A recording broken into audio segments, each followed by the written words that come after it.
इस मूवी की शुरुआत में हम जिमी नाम के एक रोबोट को देखते हैं जिसे कुछ इंसान परेशान कर रहे थे। ये रोबोट उन लोगों को कुछ नहीं कहता और चुपचाप उनके सारे जुल्म सहता रहता है। वो लोग उसे धक्का देकर गोबर में गिरा देते हैं जिसकी वजह से वो बेचारा गंदा हो जाता है, लेकिन इतने अपमान के बाद भी वो उन्हें कुछ नहीं कहता। जिमी चाहता तो वो उनसे लड़ सकता था, लेकिन किन्हीं कारणों की वजह से उसने अपने अंदर के फाइटिंग मैकेनिज्म को स्विच ऑफ कर दिया था, जिसकी वजह से उसे ना ही गुस्सा आता था और वो ना ही कभी खुश होता था। उसके अंदर सिर्फ दयालुता की भावना थी, फिर चाहे उसे कोई मार ही क्यों ना डाले। उन सोल्जर्स के जनरल अपने आदमियों को जिमी को परेशान करने से रोकते हैं और वो जिमी को कहता है कि वो अपना मुंह धोकर फिर से काम पर लग जाए। जिमी जब नदी किनारे अपना मुंह धोने जाता है तो सैम नाम की एक लड़की उससे मिलने आती है। सैम को उसके लिए बहुत बुरा लग रहा था और जिमी उसे कहता है कि अब यही मेरी जिंदगी है और मुझे इसका जरा भी पछतावा नहीं। जिमी उसे बताता है कि उसे देखकर उसे किसी की याद आ गई।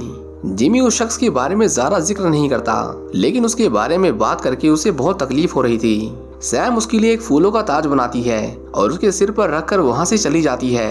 हम देखते हैं कि उसके इस छोटे से एक्शन की वजह से जिमी के अंदर फीलिंग्स आने लगती हैं। जिमी को इससे पहले किसी ने भी इतना प्यार नहीं किया था, इसलिए उसकी प्रोग्रामिंग चेंज होने लगती है और अब वो प्यार को महसूस करने लगा था। देर रात को हम देखते हैं कि वो सोल्जर्स जो जिमी को परेशान कर रहे थे, उनकी गंदी नजर सैम के ऊपर थी। जनरल समेत सभी सोल्जर्स सैम का रेप करने की प्लानिंग करने लगते हैं। उस गांव में सैम को बचाने वाला और कोई नहीं था, क्योंकि पूरा गांव उनके गुस्से से डरता था। लेकिन जब वो सैम को पकड़कर उसके साथ जोर जबरदस्ती करते हैं, तभी कोरा नाम की एक लड़की उन्हें रोकने के लिए उनके सामने आकर खड़ी हो जाती है। उन सोल्जर्स को लगा कि ये लड़की कोई आम किसान है, लेकिन उसे कम आंकना उनकी सबसे बड़ी गलती थी। हम देखते हैं कि कोरा उन सभी को मार डालती है और अंत में सिर्फ जनरल ही बचता है, वो भी इसलिए क्योंकि उसने सैम के सिर पर हथियार रखा था। इसी बीच वहाँ जिमी आ जाता है। जनरल उसे ऑर्डर देता है कि वो उस लड़की को मार डाले, लेकिन सैम को खतरे में देखकर जिमी अपना मन बदल लेता है और वो उल्टा जनरल को ही शूट कर देता है। किसी को समझ नहीं आता कि जिमी ने ऐसा क्यों किया। वो तो उन लोगों का वफादार था, लेकिन जिमी बिना कुछ कहे सुने वहाँ से भाग जाता है। सभी किसान बहुत डरे हुए थे, क्योंकि उन्होंने एडमिरल नोबल के सोल्जर्स को मारा था। वो जानते थे कि नोबल अनाज लेने के लिए हमारे गांव में दोबारा आएगा और जब वो देखेगा कि हमने उनके लोगों को मार दिया तो वो हमारे पूरे गांव को जलाकर राख कर देगा। कोरा उन्हें कहती है कि अब हमें लड़ना होगा, क्योंकि अगर हम नहीं लड़ें तो हम मारे जाएंगे। कोरा जानती है कि उनसे अकेले लड़ने जाना बेवजह अपनी जान गंवाने जैसा था, इसलिए उसे ऐसे योद्धाओं की जरूरत थी जो नोबल से उतनी ही नफरत करते हो जितनी की वो करती है। कोरा और उसके साथ एक और किसान जिसका नाम गनर था, वो दूर अंतरिक्ष में उन योद्धाओं की खोज में निकल जाते हैं। गनर कोरा से कहता है कि हमें उनसे लड़ने की जरूरत क्या है, हम अपनी जरूरत भर का अनाज रखकर बाकी का सारा अनाज उन्हें दे देंगे। हम समझौता करेंगे तो वो शायद हम पर दया करें और हमें छोड़ दें। लेकिन कोरा उसे बताती है कि नोबल दया करने वालों में से नहीं है, उससे छोटी छोटी बातें बर्दाश्त नहीं होती। फिर हमने तो उसके खिलाफ जंग छेड़ दी है। हमें यहाँ ये भी पता चलता है कि कोरा कोई किसान नहीं है, बल्कि वो भी नोबल की तरह एक सोल्जर थी। कोरा बेलसीरियस की बेटी है, जो इस पूरे यूनिवर्स का सबसे ताकतवर तानाशाह था। जब कोरा 9 साल की थी तब बेलसीरियस ने कोरा के प्लेनेट के सभी लोगों को मार डाला और सिर्फ उसे गोद लेकर उसे अपनी मुंह बोली बेटी बना लिया। कोरा गनर को बताती है कि बेलसीरियस ने मुझे ट्रेन करके एक हथियारा बनाया और एक दिन अपने पिता के लिए लड़ते लड़ते उसने उस आदमी को खो दिया जिससे वो इस कायनात में सबसे ज्यादा प्यार करती थी। कोरा ने उस लड़ाई को तो जीत लिया, लेकिन उस लड़ाई में उसका प्रेमी शहीद हो गया, जिसके बाद वो भी एक बागी बन गई और तभी से वो इस तरह मारी मारी फिरती है। इसके बाद वो दोनों बागियों की तलाश में एक बेनाम जगह पर जाते हैं, लेकिन वहां जाकर उन्हें पता चलता है कि जिस आदमी की तलाश में वो वहां गए थे उसे तो बाउंटी हंटर्स ने पकड़ लिया है। कोरा वहां के लोगों से जनरल टाइटस के बारे में पूछती है। यह आदमी उनके लिए बहुत खास था, क्योंकि वही था जो उन्हें लीड करता। एक एलियन उन्हें बताता है कि वो कहाँ पर है, लेकिन वो उन्हें साथ ही साथ ये चेतावनी भी देता है कि वो उसके पास ना जाएं। वो बताता है कि आखिरी बार जो बाउंटी हंटर उसके पास गया था, टाइटस ने उसका सर काट दिया। इसी बीच एक एलियन गनर को सेक्सुअली हैरेस करता है। कोरा उसे गनर से दूर रहने को कहती है, लेकिन वो एलियन अपनी हरकतों से बाज नहीं आता और उसे मारने के लिए अपने गुंडे ले आता है। कोरा गनर को बचाने के लिए उन सभी लोगों को मार डालती है। इस लड़ाई में उनकी मुलाकात एक और शख्स से होती है। इस आदमी का नाम काय है। वो कहता है कि मुझे पता चला कि तुम बागियों की तलाश कर रहे हो। काय ऐसे लोगों को जानता था जो नोबेल और उसके साम्राज्य से नफरत करते थे। वो कहता है कि वो उनसे उन्हें मिलवा सकता है, लेकिन उसके बदले उसे ढेर सारे पैसे चाहिए। गनर उसे कहता है कि हमारे पास पैसे नहीं है, लेकिन थोड़ा सा अनाज है जो मेरे किसान भाइयों ने बड़ी मेहनत से उगाया है। दोस्तों, हमारी इस दुनिया में अनाज की कीमत पैसों से कहीं ज्यादा थी, इसलिए काई उसकी बात मान जाता है। काई उन्हें एक लोहार के पास लेकर जाता है, जिसके पास तारक नाम का एक गुलाम कई सालों से गुलामी कर रहा था और उसकी गुलामी के 12 साल और बाकी थे। लोहार तारक को उन्हें देने को तैयार था, लेकिन उसके बदले वो ढेर सारे पैसे मांगता है। गनर जब उसे बताता है कि उनके पास पैसे नहीं है, तो वो उन्हें एक और ऑफर देता है। वो तारक के ऊपर जुआ खेलता है और कहता है कि अगर तुम्हारे कहने पर तारक ने उस विशालकाय पक्षी को अपने काबू में कर लिया तो मैं इसे तुम्हारे लिए आजाद कर दूंगा, लेकिन अगर वो नहीं कर पाया तो तुम दोनों को भी मेरी गुलामी करनी पड़ेगी। तारक के लिए यहाँ से निकलने का ये सुनहरा मौका था। वो उन्हें विश्वास दिलाता है कि वो ये कर लेगा। कोरा उसके ऊपर भरोसा करती है और शर्त को मंजूर कर लेती है। तारक उस पक्षी के पास जाता है और उन लोगों को उस रस्सी को ढीला छोड़ने के लिए कहता है। ये एक जंगली पक्षी था, पर तारक उसे बड़ी आसानी से काबू कर लेता है। सभी ये देखकर दंग रह जाते हैं और शर्त के मुताबिक उस लोहार को तारक को आजाद करना पड़ता है। लोहार ना सिर्फ शर्त हारा था, बल्कि उसे अपनी जान से भी हाथ धोना पड़ता है, क्योंकि उसे लगा कि वो पक्षी अब पालतू बन चुका है। लेकिन असल में ऐसा नहीं था। वो जैसे ही उसके पास जाता है, वो पक्षी उसे नोच कर मार डालता है। इसके बाद काई उन्हें कोबाल्ट माइनिंग प्लेनेट पर लेकर जाता है। यहाँ पर उन्हें नेमेसिस नाम की एक और योद्धा मिलती है। नेमेसिस उन्हीं लोगों में से थी जिसके परिवार को नोबल ने खत्म कर दिया, और तब से ही वो बदले की आग में जल रही है। हम देखते हैं कि जंग के बाद नेमेसिस ने अपने दोनों हाथों को काटकर खुद को आधा मशीन बना लिया था और उसके पास लेजर कटाना थी। कोरा जब उसे एक मकड़ी मॉन्स्टर से लड़ते हुए देखती है तो वो समझ जाती है कि इस लड़की में दम तो है, और वो उसे उनकी टीम का हिस्सा बनने के लिए कहती है। नेमेसिस अब उनके साथ थी, लेकिन सिर्फ 3 लोग काफी नहीं थे। उन्हें अभी भी जनरल टाइटस की जरूरत थी। जब वो टाइटस के प्लैनेट पर जाते हैं तो हम देखते हैं कि टाइटस नशे में धुत किसी भिखारी की तरह जमीन पर पड़ा हुआ था। कोरा को विश्वास नहीं होता कि यही वो आदमी है जिसे मदरवर्ल्ड के तानाशाह अपना सबसे बड़ा दुश्मन मानते हैं। टाइटस को नहलाया जाता है और कोरा उसे उनके साथ मिलकर तानाशाहों के खिलाफ बगावत करने के लिए कहती है। टाइटस के साथ पिछली बार जो हुआ था उससे वो बहुत डरा हुआ है और वो नहीं चाहता था कि जो उसके साथ हुआ है वो किसी और के साथ भी हो। लेकिन कोरा के बहुत समझाने के बाद वो उनके साथ चलने को तैयार हो जाता है। अब उनके पास एक महान लीडर था और साथ ही में 2 जाबाज योद्धा, लेकिन उन्हें और भी लोगों की जरूरत थी। गनर ब्लड एक्स नाम के एक और बागी को जानता था, जिसके साथ उसने एक बार अनाज का सौदा किया था। वो सभी उसके पास जाते हैं और ब्लड एक्स को उसके साथ मिलकर नोबल के खिलाफ लड़ने के लिए कहते हैं। ब्लड एक्स उनके साथ चलने को तैयार था और वो अपने कुछ लोगों को भी उनकी टीम में शामिल कर लेता है। हम देखते हैं कि उन सभी के जाने के बाद नोबल ब्लड एक्स के प्लेनेट पर आता है। उसे पता चल गया था कि कुछ लोग उसके खिलाफ साजिश कर रहे हैं। नोबल उन सभी लोगों को मार देता है जिन्होंने उन बागियों को रहने के लिए पनाह दी थी।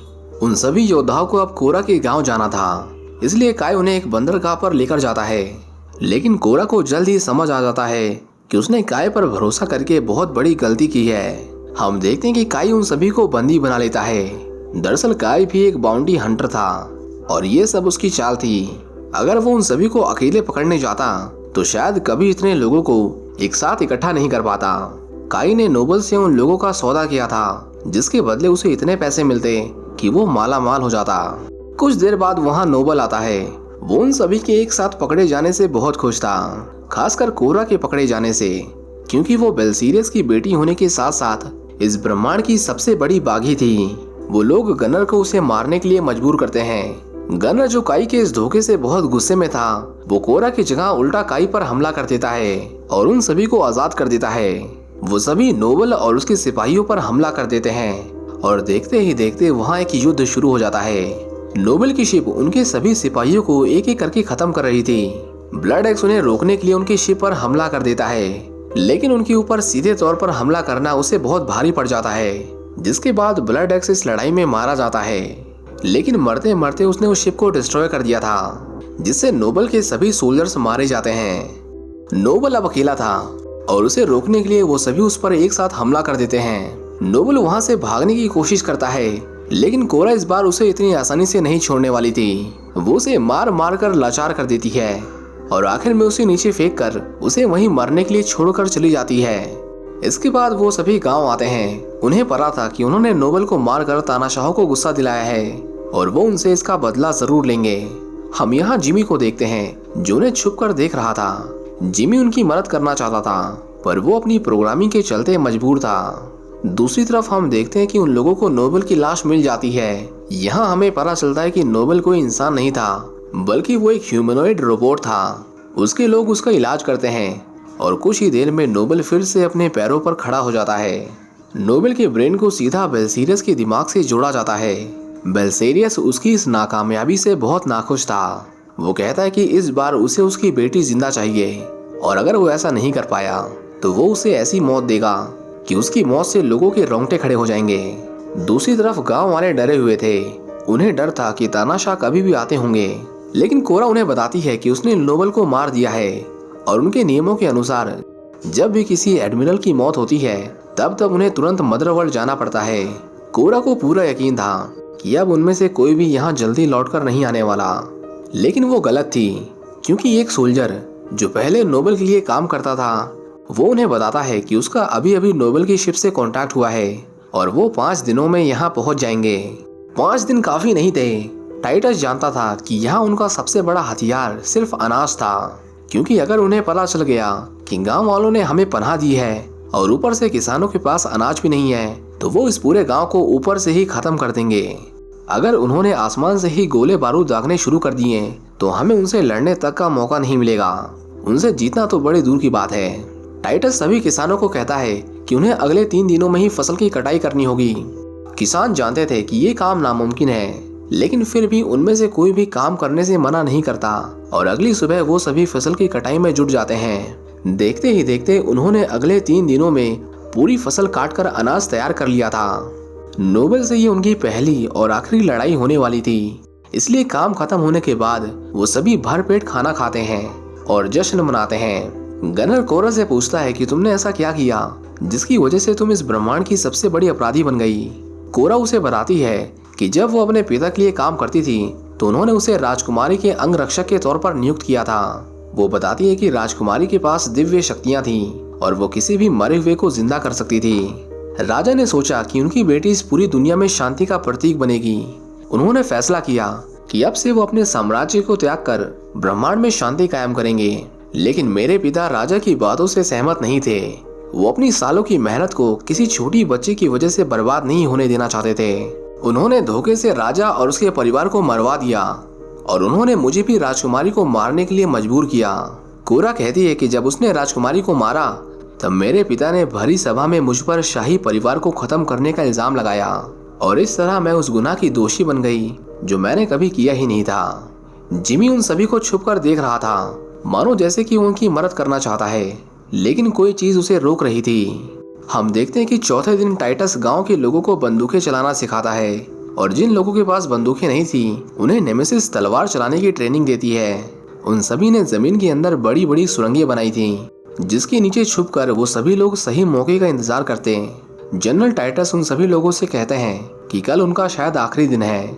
ऐसे में वो चाहता है कि हमें एक दूसरे के बारे में सब कुछ पता हो। वो सबसे पहले खुद से शुरुआत करता है। टाइटस उन्हें बताते हैं कि बेलसेरियस ने उन्हें मासूम बच्चों और औरतों को मारने के ऑर्डर्स दिए थे, लेकिन ऐन मौके पर मेरे अंदर की इंसानियत जाग गई और मैंने हथियार डालने का फैसला किया। बेलसेरियस ने मुझे ऑर्डर्स दिए थे, लेकिन मैंने उसकी नहीं सुनी, जिसकी वजह से उसने मेरे सभी सैनिकों को मार दिया। वो मानता था कि अपने लोगों की मौत का जिम्मेदार वो खुद है और अब चाहे कुछ भी हो जाए, लेकिन कल वो अपने हथियार दुश्मनों के सामने नहीं डालेगा। नेमेसिस उन्हें बताती है कि बेलसेरियस और उसके लोगों ने उसके बच्चों को मार दिया और तब से ही वो बदले की आग में जल रही है और उसे इस मौके की बरसों से तलाश थी। हमें यहाँ पता चलता है कि तारक एक राजकुमार था। तारक के पिता अपने लोगों के लिए बेलसेरियस से समझौता करना चाहते थे, लेकिन जब वो उससे बात करने गए तो बेलसेरियस ने उन्हें मार दिया। तारक उससे बदला लेना चाहता था, लेकिन वो अकेला था, इसलिए वो बुजदिलों की तरह भाग गया और तब से ही वो भाग रहा है। अब सच बोलने की बारी कोरा की थी, लेकिन वो उन्हें नहीं बताती कि वो बेलसेरियस की बेटी है और उसने ही अपने पिता के कहने पर शाही परिवार की राजकुमारी की हत्या की थी। अगले दिन कोरा अपने पुराने शिप को दोबारा ढूंढती है, जो उसने पिछले 2 सालों से गांव वालों की नजरों से छुपा कर रखा था। वो लोग उसे स्टार्ट करते हैं और कोरा उसे एक झरने के नीचे लाकर खड़ा कर देती है ताकि नोबल को उस शिप के बारे में पता ना चले।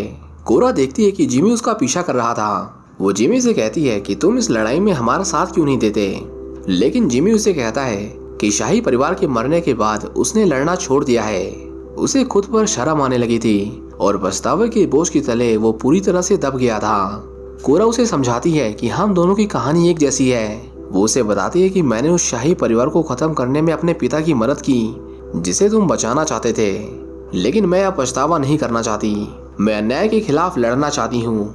जिमी उसे कहता है कि तुम्हें पता है ना कि तुम नोबल से जीत नहीं पाओगी और ये गांव वाले बेमौत मारे जाएंगे। पर कोरा ने अपना मन बना लिया था और वो पीछे नहीं हटने वाली। हम देखते हैं कि नोबल अब उनके गांव में आ चुका था। टाइटस खतरे की घंटी बजाता है, जिसके बाद सभी लोग फटाफट अपनी पोजीशन पर तैयार हो जाते हैं। नोबल देखता है कि गांव वालों ने अनाज की बोरियां पूरे गांव में फैला रखी थीं। वो जानता था कि अगर उसने गांव पर हमला किया तो उसका अनाज भी नष्ट हो जाएगा।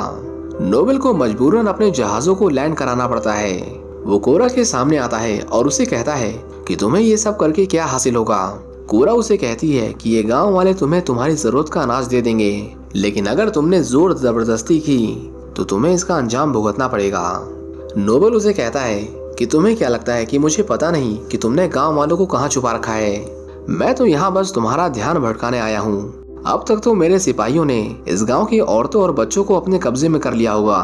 वो कहता है कि तुमने जिन लोगों को मेरे खिलाफ लड़ने के लिए इकट्ठा किया है, बेलसीरस उन्हें इतना बड़ा खतरा नहीं मानते जितना कि वो तुम्हें मानते हैं। वो कहता है कि अगर तुम मेरे साथ चुपचाप चलने को तैयार हो तो मैं इन गांव वालों और तुम्हारे उन दोस्तों की जान बख्श दूंगा। कोरा खतरे की घंटी बजाने से मना करती है क्योंकि वो जानती थी कि अब कुछ भी उसके हाथ में नहीं है। वो गनर को आखिरी बार अलविदा कहने जाती है। गनर उसे समझाता है कि उसके जाने के बाद नोबल अपने वादे को पूरा नहीं करेगा और वो हमें मार देगा, लेकिन कोरा वहां से जाने लगती है। उसे रोकने के लिए वो खुद खतरे की घंटी बजा देता है, जिसके बाद हम देखते हैं कि गांव वाले अचानक से बाहर निकलकर उनके ऊपर हमला कर देते हैं। उन्होंने नोबल के कई जहाजों को नष्ट कर दिया था और उनकी ये लड़ाई अब शुरू हो चुकी थी। नोबल उस सुरंग में घुसकर एक एक आदमी को बड़ी बेरहमी से मारने लगता है। गनर कोरा को अपने साथ उसकी शिप पर लेकर जाता है क्योंकि अगर उन्हें हराना था तो सबसे पहले उन्हें नोबल की उस शिप को डिस्ट्रॉय करना होगा जहां से नोबल अपने सैनिकों को भेज रहा था। दूसरी तरफ गांव वाले बड़ी बहादुरी से उन सिपाहियों का मुकाबला करते हैं। शुरुआत में तो वो सैनिकों को मार गिराते हैं, लेकिन उनकी टुकड़ी रुकने का नाम नहीं ले रही थी। गांव के बच्चों और औरतों की रक्षा करते करते नेमेसिस बुरी तरह से घायल हो जाती है और एक बच्चे को बचाते दौरान एक सोल्जर उस पर हमला करके उसे मार डालता है। हम देखते हैं कि कोरा अपनी शिप को लेकर उस स्पेसशिप की ओर निकल पड़ते हैं। वो ऐसा दिखावा करते हैं कि जैसे उनकी शिप खराब हो गई है और वो शिप के कमांडर से अंदर आने की परमिशन मांगते हैं। हम देखते हैं कि उनका ये नुस्खा काम कर गया था और वो शिप के अंदर घुस गए थे। अपनी पहचान छुपाने के लिए उन दोनों ने अपना चेहरा ढक लिया था। उस शिप के अंदर आते ही वो कंट्रोल रूम की ओर जाने लगते हैं क्योंकि अगर उसे काबू कर लिया तो वो और सैनिकों को गांव में आने से रोक सकते थे। हम देखते हैं कि टाइटस और तारक ने गांव वालों के साथ मिलकर नोबल के सभी सैनिकों को मार गिराया था। वो अपनी जीत को लेकर खुशी थे कि तभी वो और जहाजों को उनकी ओर आता हुआ देखते हैं। ये जहाज उन लोगों पर अंधाधुंध फायरिंग करते हैं, जिसमें कई गांव वाले अपनी जान से हाथ धो देते हैं। निहत्थे किसानों की लड़ाई रुकने का नाम नहीं ले रही थी और अब उन्हें एहसास हो गया था कि वो इस लड़ाई को हार चुके हैं। दूसरी ओर जब कोरा उस शिप में एक्सप्लोजिव लगा रही थी तो सैनिक उसे ऐसा करते हुए देख लेते हैं। कोरा उन सभी को मार देती है, लेकिन उन्होंने मरने से पहले नोबल को उसके बारे में रिपोर्ट कर दिया था। नोबल उस पूरे गांव को खत्म करने को कहता है, ये जानते हुए भी कि वहां उनके लिए ढेर सारा अनाज था। एक सोल्जर नोबल को बताता है कि अभी भी हमारे कुछ सैनिक नीचे हैं, अगर गांव पर हमला किया तो वो भी मारे जाएंगे। पर नोबल कहता है कि उसे उनकी कोई परवाह नहीं, वो मारे जाएंगे तो इससे अनाज खाने वाले ही कम होंगे और ये हमारे लिए अच्छी बात है। तारक और दूसरे सिपाही बड़ी बहादुरी से उन सैनिकों का सामना करते हैं, लेकिन जब उन्हें लगने लगा कि अब बस वो इस लड़ाई को नहीं जीत सकते, तभी उनके सामने कुछ ऐसा होता है जिसकी उन्होंने कभी उम्मीद नहीं की थी। हम देखते हैं कि वहां जिमी आता है और वो उन गांव वालों के खिलाफ खड़े हर एक सैनिक को मार डालता है। इस तरह नीचे की जंग तो उन्होंने जीत ली थी, लेकिन सबसे बड़ा खतरा अभी भी उनके सिर के ऊपर मंडरा रहा था। वो लोग मिसाइल दागने के लिए बटन दबाने ही वाले थे कि तभी उस शिप में एक धमाका होता है। ये धमाका इतना बड़ा था कि उनका निशाना चूक जाता है और मिसाइल गांव से मीलों दूर जाकर गिरती है। नोबेल का पूरा शिप टुकड़ों में बिखरकर नीचे गिर रहा था। अपनी इस हार से आग बबूरा नोबेल कोरा को ढूंढ निकालता है और उसे मारने के लिए उससे मुकाबला करता है। इसी बीच गनर कोरा को बचाने की कोशिश करता है, लेकिन नोबेल उसे गोली मार देता है। उस शिप के साथ वो दोनों भी नीचे गिर रहे थे, पर एक दूसरे की जान के दुश्मन वो दोनों आपस में एक जानलेवा हाथापाई करते हैं। इसी बीच नोबेल की तलवार उसके हाथ से फिसल जाती है और अब वो निहत्था था। नोबेल कोरा का दम घोटकर उसे मारने ही वाला था कि तभी गनर पीछे से उस पर हमला करके नोबेल को घायल कर देता है। कोरा जरा भी देर नहीं करती और वो खुद को उसके हाथों से छुड़ाकर नोबेल के सिर को उसके धड़ से अलग कर देती है। नोबेल पिछली बार की तरह इस बार भी बहुत बुरी मौत मारा गया था, लेकिन उसकी आर्मी उस शिप से सही सलामत निकल जाती है और वो सभी गांव की ओर ही जा रहे थे। उस शिप के नीचे गिरने से पहले कोरा भी गनर के साथ वहां से भाग निकलती है और गांव से कुछ दूर जाकर उनका शिप क्रैश कर जाता है। हम देखते हैं कि गनर का बहुत सारा खून बह चुका था, उसका बचना मुश्किल था, लेकिन उसे इस बात की खुशी थी कि वो बेवजह नहीं मर रहा। गनर जाने से पहले कोरा से कहता है कि वो उससे प्यार करता है और हमेशा उससे प्यार करता रहेगा, और इतना कहकर वो अपना दम तोड़ देता है। हम देखते हैं कि ब्लड एक्स की बहन वहां पहुंचकर उन सभी सिपाहियों को मार गिराती है जो शिप से बच निकले थे, और उनमें से कोई भी उस गांव का बाल भी बाका नहीं कर पाता। उन लोगों ने इस जंग को तो जीत लिया था, लेकिन नोबेल अकेला नहीं था, बल्कि उसके जैसे कई तानाशाह थे जो अभी ब्रह्मांड में न जाने कितने किसानों और मासूम लोगों पर जुल्म ढा रहे थे। इस लड़ाई में शहीद सभी लोगों का अंतिम संस्कार किया जाता है और उनकी आत्मा की शांति के लिए प्रार्थना की जाती है। कोरा, जो गनर की मौत से बहुत दुखी थी, वो गांव वालों को बताती है कि उसने उन्हें अपने बारे में झूठ बोला, लेकिन टाइटस ये पहले से जानता था। गांव वाले उसे माफ कर देते हैं। टाइटस उसे कहता है कि तुमने उस दिन राजकुमारी को मारा जरूर था, लेकिन वो मरी नहीं, वो अभी भी जिंदा है और कहीं छुपी हुई है। अगर हमें तुम्हारे पिता बेलसीरस के खिलाफ लड़ना है तो हमें राजकुमारी को ढूंढना होगा। राजकुमारी जिंदा है, ये खबर सुनकर कोरा बहुत खुश होती है और वो सभी फैसला करते हैं कि वो राजकुमारी को ढूंढकर बेलसीरस के साम्राज्य को नष्ट कर देंगे। इसी के साथ ये मूवी यहीं पर खत्म हो जाती है। उम्मीद करता हूँ कि आपको ये मूवी पसंद आई होगी। Thank you for watching.